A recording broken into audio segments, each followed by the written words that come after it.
Hi, this is Belinda Colubriale, and this is Talking High Performance with Belle. So I'm making this podcast for people who want to live their best life, people who know that there's more in them, but they just don't know how to get it. So there's a gap, something's missing, I'm making it for them. Welcome back to Talking High Performance with Belle. And today I want to talk about a topic that can feel really overwhelming, but it's also absolutely essential for success. And that's from moving from chaos to clarity, moving from a place where nothing makes sense, everything is a mess, we don't feel like we're on top of anything, to being really clear, really focused, really motivated. And this can be for ourselves, in our work, in our personal life, within our family, whatever it looks like for you. So whether you're dealing with a hectic work environment, whether you're juggling personal commitments, or even feeling stuck in decisions that you're making, this episode will give you the tools to cut through the noise and focus on what truly matters. But first, I want to talk to you about why does chaos happen in the first place? And the main reason why chaos happens is because we don't have our priorities in order. We're trying to do too much at once, and we're not clear on what we actually want to achieve. So if you think about the last time you felt overwhelmed, was it because you were unclear about what you needed your attention on most? Or was it because you were too cluttered, you had too much going on? What was the reason? So in my coaching, I often see leaders and team members who feel really busy, and they say they're really busy, but they're not productive. And I even used to see this when I was running a business. You know, we had leaders who were really productive, moving things forward, and the ones that were really busy, but busy because they weren't delegating, busy because they were focusing on things that weren't important and weren't what they should have been doing at the time. And what are they doing? Quite often they're reacting instead of leading. And when I feel chaotic in my own life, it's because I'm reacting to things and I'm not taking that initiative that I need to take. Sometimes it's because we're following other people's agendas instead of our own as well. So this is a really common thing that comes up as well. So we say yes when we should say no. So the first step towards clarity is recognizing the difference between what's urgent and what's important, but also what's not and what can wait. And this is not only in our professional life. I encourage you to do this in your personal life as well, because if you're struggling with this in one area of life, I can guarantee that you're doing the same thing in another part of your life, and there is overflow in some area. So today I want to share with you 5 steps to help you gain clarity. And step 1 is reflection. So in order to get really clear, we need to reflect on what is it that we want to get clear on? What's worked well? What's happening at the moment? What do we need to be better and what do we want to be better? So if you think about the past 3 months, 6 months, 12 months, what worked really well? So when you felt clear, when you had direction, what was it that allowed you to feel that way? And at the same time, when things felt really chaotic, why was it feeling that way?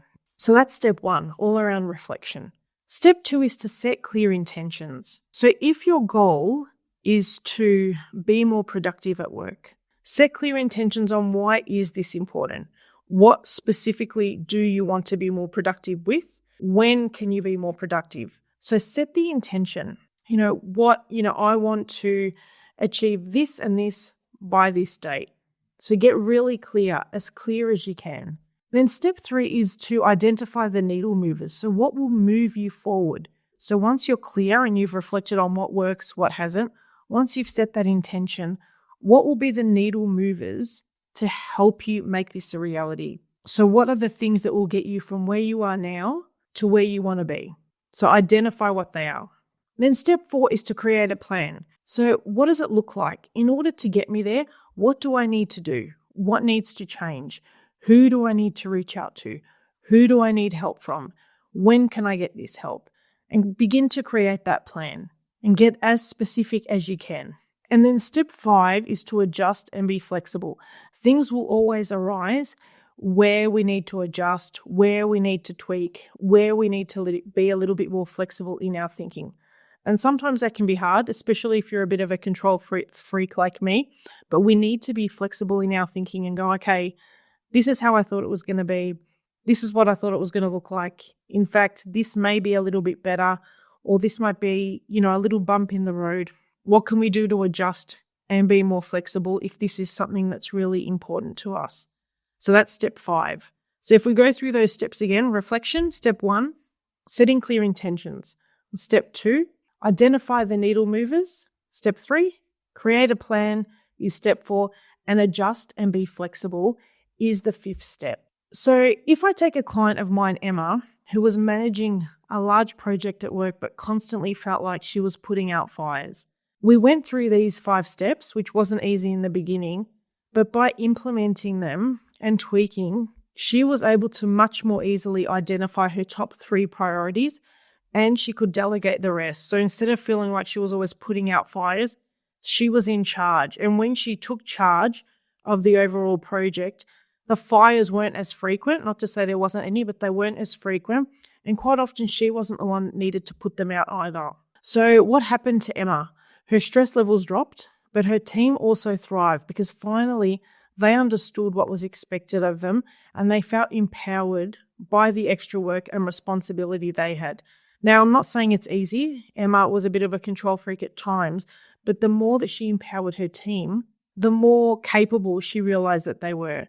And quite often, this is what happens. So our team members can feel stagnant or bored or unsure when our direction as a leader isn't clear to them. But when we talk to them about what we want, what we envision, about our expectations, and about what our priorities are, things begin to shift. Why do they begin to shift? Because we're clear. We articulate it to them, and then they become clearer. Then they have purpose. Then they can execute on our vision. Chaos will always exist, but it's how we react to this chaos and how clear we get that will help us on the other side. So there will always be things that come up. There may always be things in our schedule that make things feel a little bit harder than what they need to be. But it's about taking control of what you can and letting go of what you can't or what you don't want. So your challenge this week is to pause for 5 minutes every morning, to write down what are your top priorities for the day and commit to focusing on only those before anything else. And see what happens at the end. See how life can feel different. So until next time, live a successful, purposeful, and fully charged life. Your coach, Belle. Are you feeling overwhelmed trying to balance work and life? If you're finding it hard to excel in these areas, it may be time for a change. The Elevate with Belle membership offers a practical solution designed to help you regain control and achieve your goals. With this membership, you'll join a community of ambitious individuals committed to real results. Twice a month, you can participate in live sessions where you'll receive actionable strategies and insights to boost your productivity and work-life balance. And if you can't attend live, all the sessions will be recorded for your convenience. You'll also have opportunities to engage with guest experts and attend exclusive events throughout the year. If you're struggling with productivity, you can learn some effective time management techniques. If you're feeling burnt out, you can get some strategies for better work-life integration. And if you're lacking energy, I can help you with tools to help you stay motivated and inspired throughout the day. And this is just an example of some of the things we'll be covering. So if you're ready to make a change, then join the Elevate with Belle membership today and let's start achieving the results you've been aiming for.